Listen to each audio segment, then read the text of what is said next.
Welcome to Mindful Leadership, Transforming Lives, with your host, Singh. This is where leadership meets purpose, presence, and passion. In today's fast-paced, high-pressure world, we face a leadership crisis. Too often, teams are led by managers who lack empathy, clarity, and vision, leaving individuals uninspired, disconnected, and undervalued.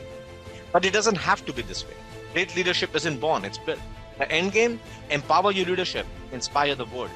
Every week, join me, your host Singh, as we tackle the gaps in leadership and life coaching head on, learning how mindfulness, emotional intelligence, and compassion can redefine success. This isn't just another podcast, it's a mission to fill the void left by ineffective leadership. And it's not just about leadership in business. Life coaching for leaders and new executives is at heart of this journey. Ready to rise above the noise and lead with clarity, purpose, and impact? Join a global movement dedicated to reshaping the future of leadership one mindful moment at a time. Let's begin. Welcome back to another session of Mindful Leadership Transforming Lives on Transformation Network, where we don't just talk leadership, we live it, breathe it, and sometimes scream through it. I'm your host, Singh, and today we are diving into one of the biggest traps that holds us back from leveling up, not just as leaders, but as humans. You know that big aha moment when life clicks and you think, wow, I get it now, only to find yourself stuck in exact same patterns 2 weeks later. Yeah, that's because awareness is not action. Awareness is the spark, but action is the fire. And if you're not taking action, all you have got is flicker in the dark. So today, we are not just talking about clarity, we are building momentum. Let's pivot from stuck to unstoppable. Sounds good?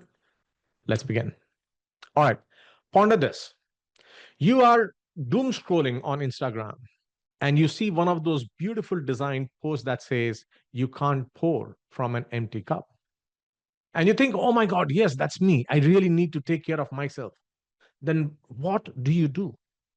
You scroll right past it, straight into a reel of someone reorganizing their fridge in rainbow order, right? That's, my friends, is what I call inspirational inertia. It feels like progress, but it's really just a dopamine drip that you have. Awareness makes you feel good for a second, but it does not create change. And this is not just about Instagram memes. This happens in real life. You notice a bad habit, like overcommitting or procrastination, right? Whatever you pick up. You think, I really need to stop doing that.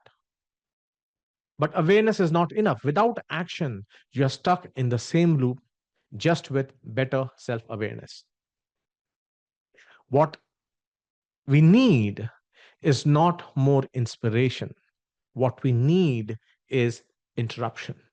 The kind of interruption that snaps you out of autopilot and redirects you towards something better. And today, I'm going to show you how to do that exactly.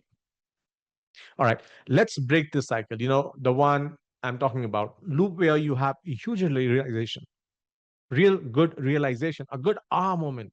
And you're like, this is it. My life is about to change. And then nothing. Same patterns, same stress, same procrastination. It's like buying a gym membership and then using it to store your Amazon boxes. So how do we break this loop, right? So I'm handing you the ultimate tool, the pivot framework. Think of it as your 5-step guide for turning those aha moments into real, tangible change. Let's begin. First up, pause.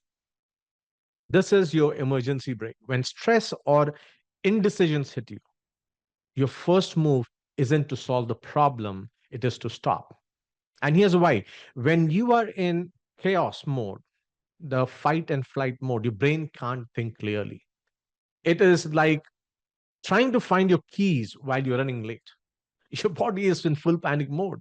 So you're tearing apart the couch cushions when they're actually in your hand.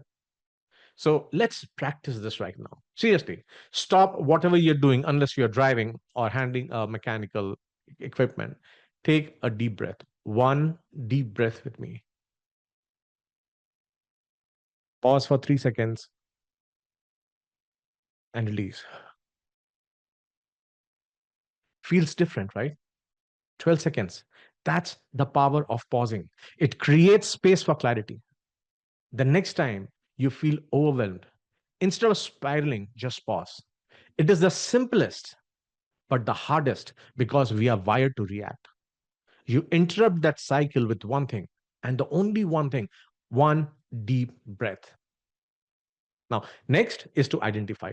I have always mentioned mindful practice is being able to become observer and observe. This is where you ask yourself, what's actually happening here?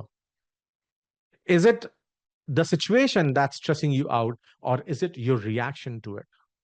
I was coaching someone yesterday, and they said they're frustrated.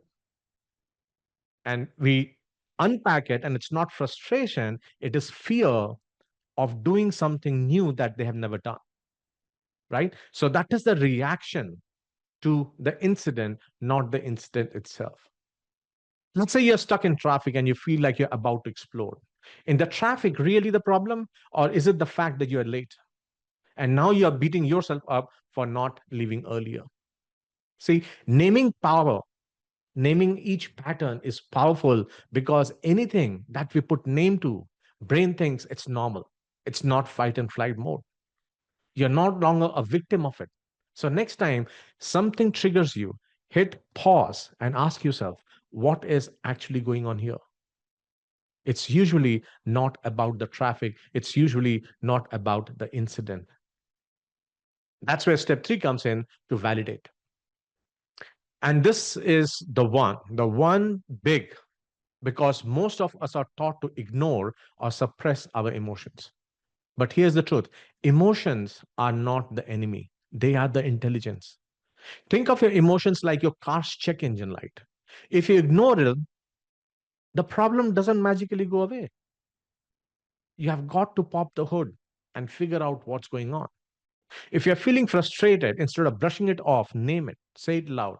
I'm feeling frustrated because I like I feel like I don't control right now. I don't have control right now, or I don't know what's going to happen. That's not weakness, that's awareness.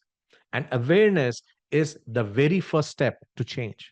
So, next time an emotion hits you, don't fight it, validate it. Hey, frustration, I see you. Thanks for pointing out what's not working. And now we are moving into the action mode, starting with organize. This is where you ask yourself, what is one small thing I can do right now? Notice I've been saying small thing. You are not solving world hunger here. You're not changing everything, undoing for what you have done for your life. You're just taking the next small step. Think of a decluttering your closet. You don't have to organize entire thing in one go. Start with that one sweater you haven't used since 2015. Let's say you're overwhelmed with the deadline. Instead of trying to finish the whole project in one sitting, break it down and ask yourself, what's one thing you can get done in next 20 minutes? See, small wins create momentum, and momentum, that is where the magic happens. That's why we teach in our coaching classes about flywheel strategy. And then finally, you take action. This is the moment where awareness becomes a movement. Action doesn't have to be perfect, it just has to happen. I will repeat that. It doesn't has to be perfect, but it has to happen. Think of it like riding a bike. You're going to wobble. You might even fall. But the one way to move forward is to keep pedaling. And here's the portrait. When you take action, you celebrate it, even if it is small. Send an email you have been putting off for days. Celebrate. Ask for help instead of trying to do it all yourself. Celebrate. Each action is a step closer to becoming the person you want to become. So bring it together. If you recap the pivot framework, pause, interrupt the chaos, identify, name the pattern before it repeats, validate. Emotions are not the enemy, they are intel. Focus on the next small step and then take action. This is the moment that becomes a movement. And here's the thing about pivots, they are small, intentional shifts that create big changes over time. Think about a basketball player pivoting to make a pass or a dancer pivoting to change direction. It's not about leaping forward, it's about redirecting with purpose. Let's take everything we have been talking about, the pivot framework, and bring it to life, because I know what you're thinking. This sounds great in theory, saying, but what does it actually look like in practice? Don't worry, I've got you. Let me introduce Chris. Chris is one of my coaching clients, and let me tell you, this guy is a total rock star.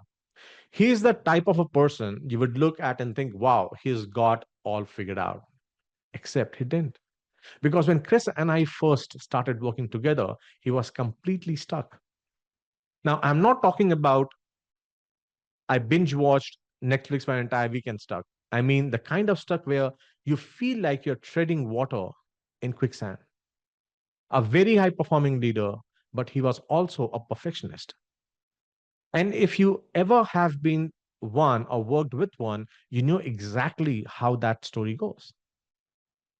He had read all books, he has done all self reflection. He even joked with me once, "Hi, my name is Chris, and I'm addicted to overthinking." At least he had a sense of humor about it, right? But here's where it got weird. Every time new project came up, Chris would spiral. His brain would go straight to this has to be perfect. And perfect, my friends, is a dangerous word because perfect does not exist. What exists, though, is burnout because Chris was living it. He would try to do everything himself, double checking every detail, staying up late to make sure no one could find a single flaw in his work. And sure, the projects got done, but at what cost? Chris was exhausted, he was stressed, and worst of all, started to lose confidence in his abilities to lead. And I know Chris is not alone here. Raise your hand, not literally because you're probably driving or folding laundry, but raise your mental hand if you have ever felt stuck this way.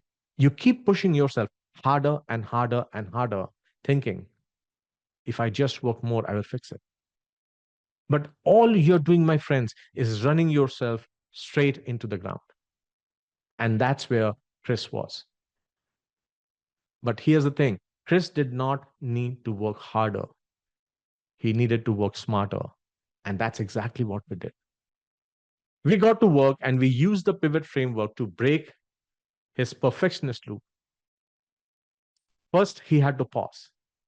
And let me tell you, the step was game changer for him because Chris's default mode was go, go, go, go, go. He was on autopilot, sprinting through his day without ever stopping to breathe. So I told him, you're not solving anything by panicking. I want you to pause. Take 12 seconds and just breathe. Now, if you're listening to this, I want you to try to seriously. Let's do it together. Take a deep breath in and out and pause for 3 seconds.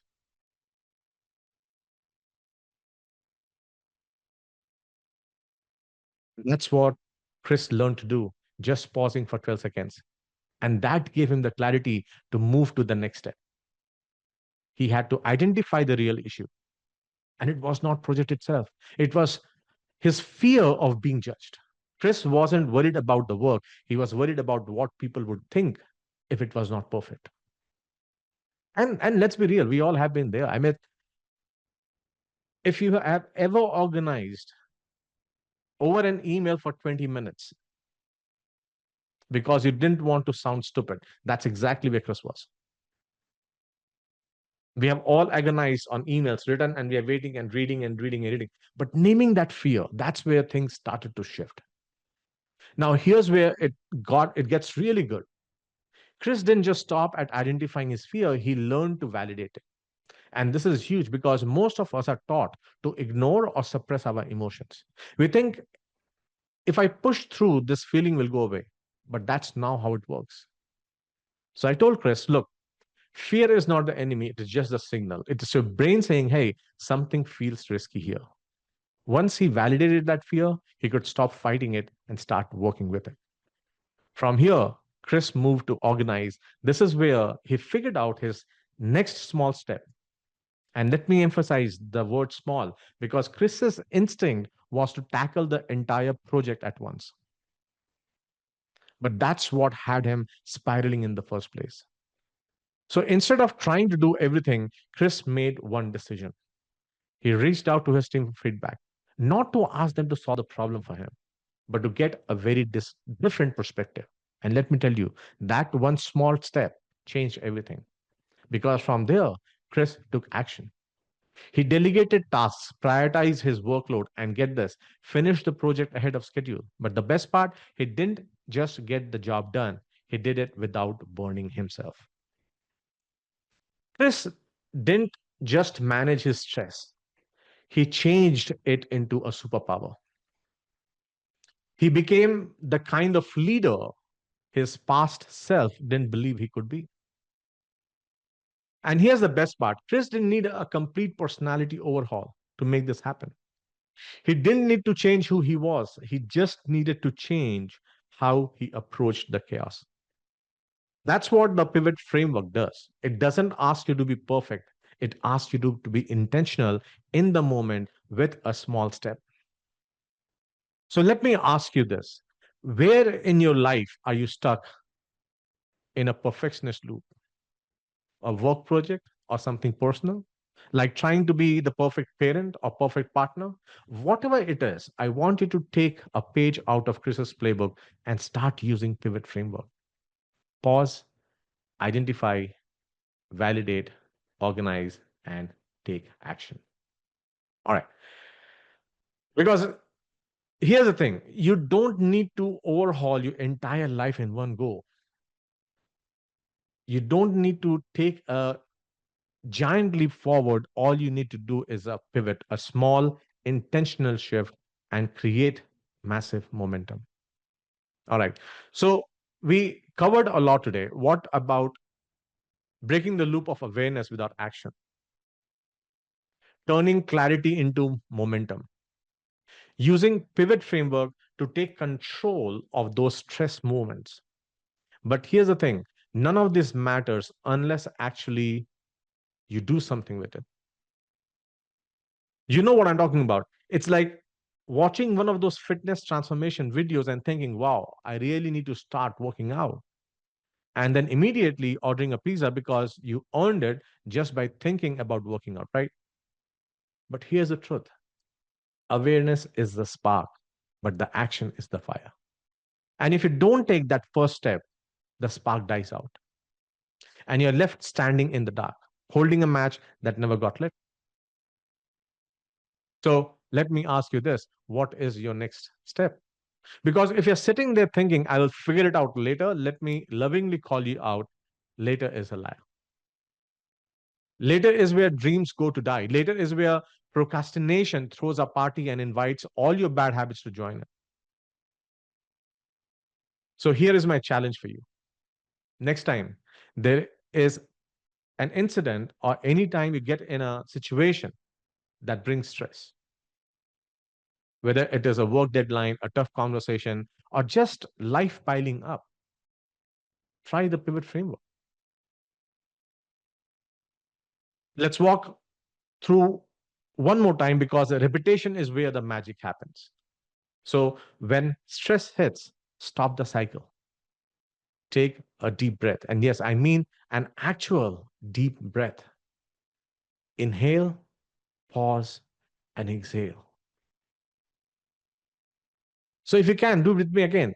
12 seconds. Inhale,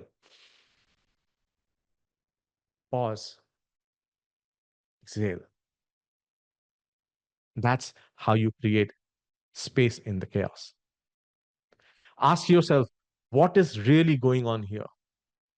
Is the stress about situation or is it about how you are reacting to it?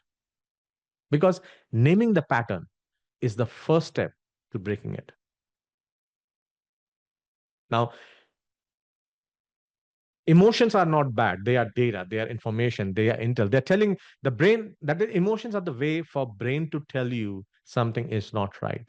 So if you're frustrated, overwhelmed, or anxious, don't fight it. Just say it loud. I'm feeling frustrated because I feel out of control. I don't know the future. I don't have certainty. Just naming it takes the power away from that emotion because the brain knows, okay, this is normal. This is the signal that he has been waiting for. Then organize what is that one small step you can take right now. Not a huge leap, just one manageable action that moves you forward. So if you're sitting on that screen looking at the email and you have read and changed the words for the 10th time, just hit send. And this is where the magic happens. Action is what turns a moment of awareness into momentum. It does not have to be perfect, it just has to happen. See, this framework is not complicated. It's not some 37-step morning routine where you have to journal, meditate, drink moon water, do yoga, turn your back and at sunrise. No, none of that. Simple, practical, and it works. You just have to use it. Let me bring this home. I was walking, I was talking to a friend the other day. We were,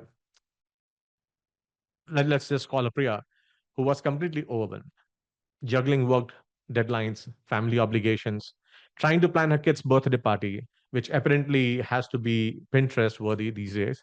And she said, saying, I feel I'm failing at everything. So, right on the fly, I walked her through the pivot framework. First, she paused. I literally made her stop mid rant and said, take a breath, right? We took 3 deep breaths. And you know what she said after she exhaled for the third time? Okay, I feel little less crazy.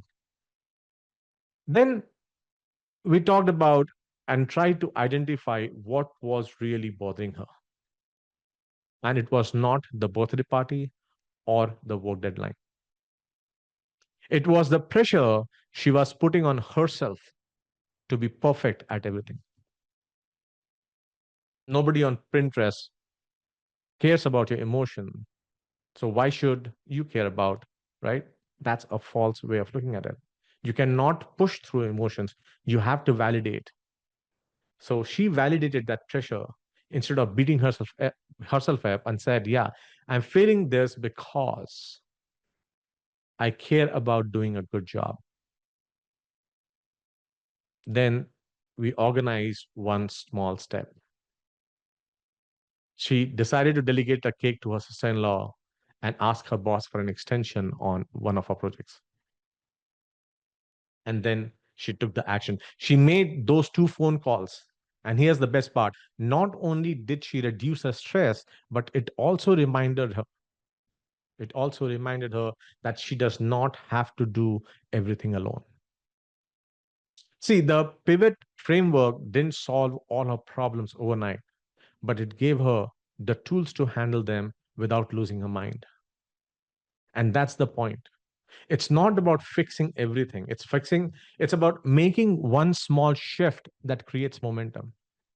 I have stories after stories after stories of the people I work with in my coaching. I was having another discussion in a workshop with skilled nurses, traveling skilled nurses.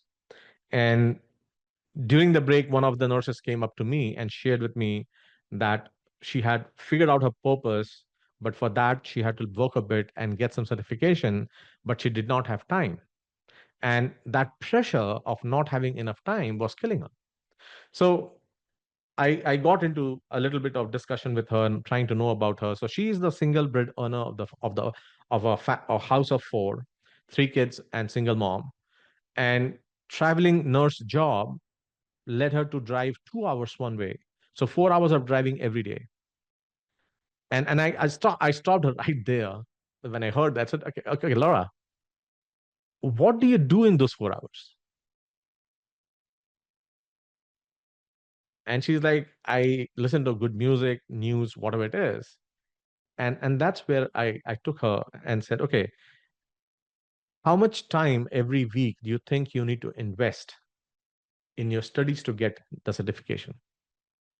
She gave me some number, 8 hours or 10 hours, something. And I asked her how much of that is that she has to listen or watch or see in an audio format. She started smiling. She started smiling and said, "You just walked me through a pivot." So I said, "Yes, but you have still to take the action to find out how you can use those 4 hours every day to listen to things from your courses that is get you." And she did it. She did it. Now to make this even easier for you, I have crafted the mindful pivot action sheet. Think of it as your clarity fire starter. It is a step-by-step guide to help you pause, pivot, and take action the next time stress hijacks your day. You can get it on my website or YouTube link. Print it out. I know we are in digital age, but there's something powerful about having it right in front of you. Stick somewhere you'll see it, your desk, your fridge, maybe even your bathroom mirror, because let's be honest, that's where a lot of our big thinking processes happen. Now, the point about writing, I mentioned this in another session when I was talking about micro journaling and how you can look back in your life and recreate the phases that you want, the way you want it. There's a recent study, and I'll put the name of the book that if you're interested to read, where a neuroscientist puts down that our brain, although we have digital age and we don't want to write, there is something about the brain that if you tell a word, write a word, and read that word back to yourself, brain takes that completely out of your fight and flight risk mode. It thinks it's natural for you to read, write, and then read back. That's why don't try to force through emotions. Make those emotions a stepping stone for yourself. So this is not just a checklist, it's a tool to help you take back control. And next time you feel stuck, overwhelmed, or paralyzed, I want you to grab that sheet, follow the steps, and watch what happens. Here's the thing: life doesn't slow down, the chaos doesn't magically disappear. But what you can do is learn how to handle it differently. You can learn how to pivot. And remember, pivot doesn't have to be a life-changing move. It can be small, it can be subtle.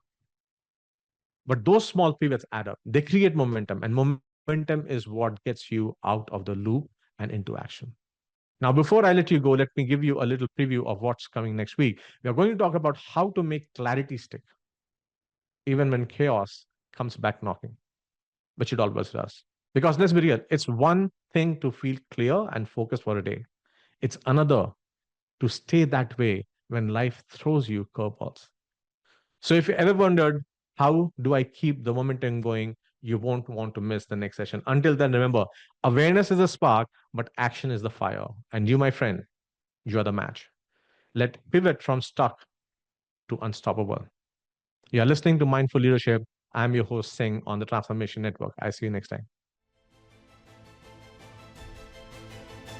Thank you for watching Mindful Leadership Transforming Lives. With me, your host, Singh. We are honored to have you join us on this journey to explore the transformative power of mindfulness, emotional intelligence, and authentic leadership. Tune in every week on transformationtalkradio.com at noon Pacific on Tuesdays, where we will continue to explore how mindful leadership can create a ripple effect of positive changes in your life and lives of those you influence. This show is dedicated to helping you lead with purpose, presence, and passion. Whether you're navigating the complexities of business, building stronger connection with your team, or striving to make a meaningful impact in the world around you. To learn more about the show, access additional resources, or dive deeper, visit singpowerupcoach.com. Remember, leadership isn't just about what you do, it's about who you are. Let's continue to transform lives together, one mindful moment at a time. See you next week.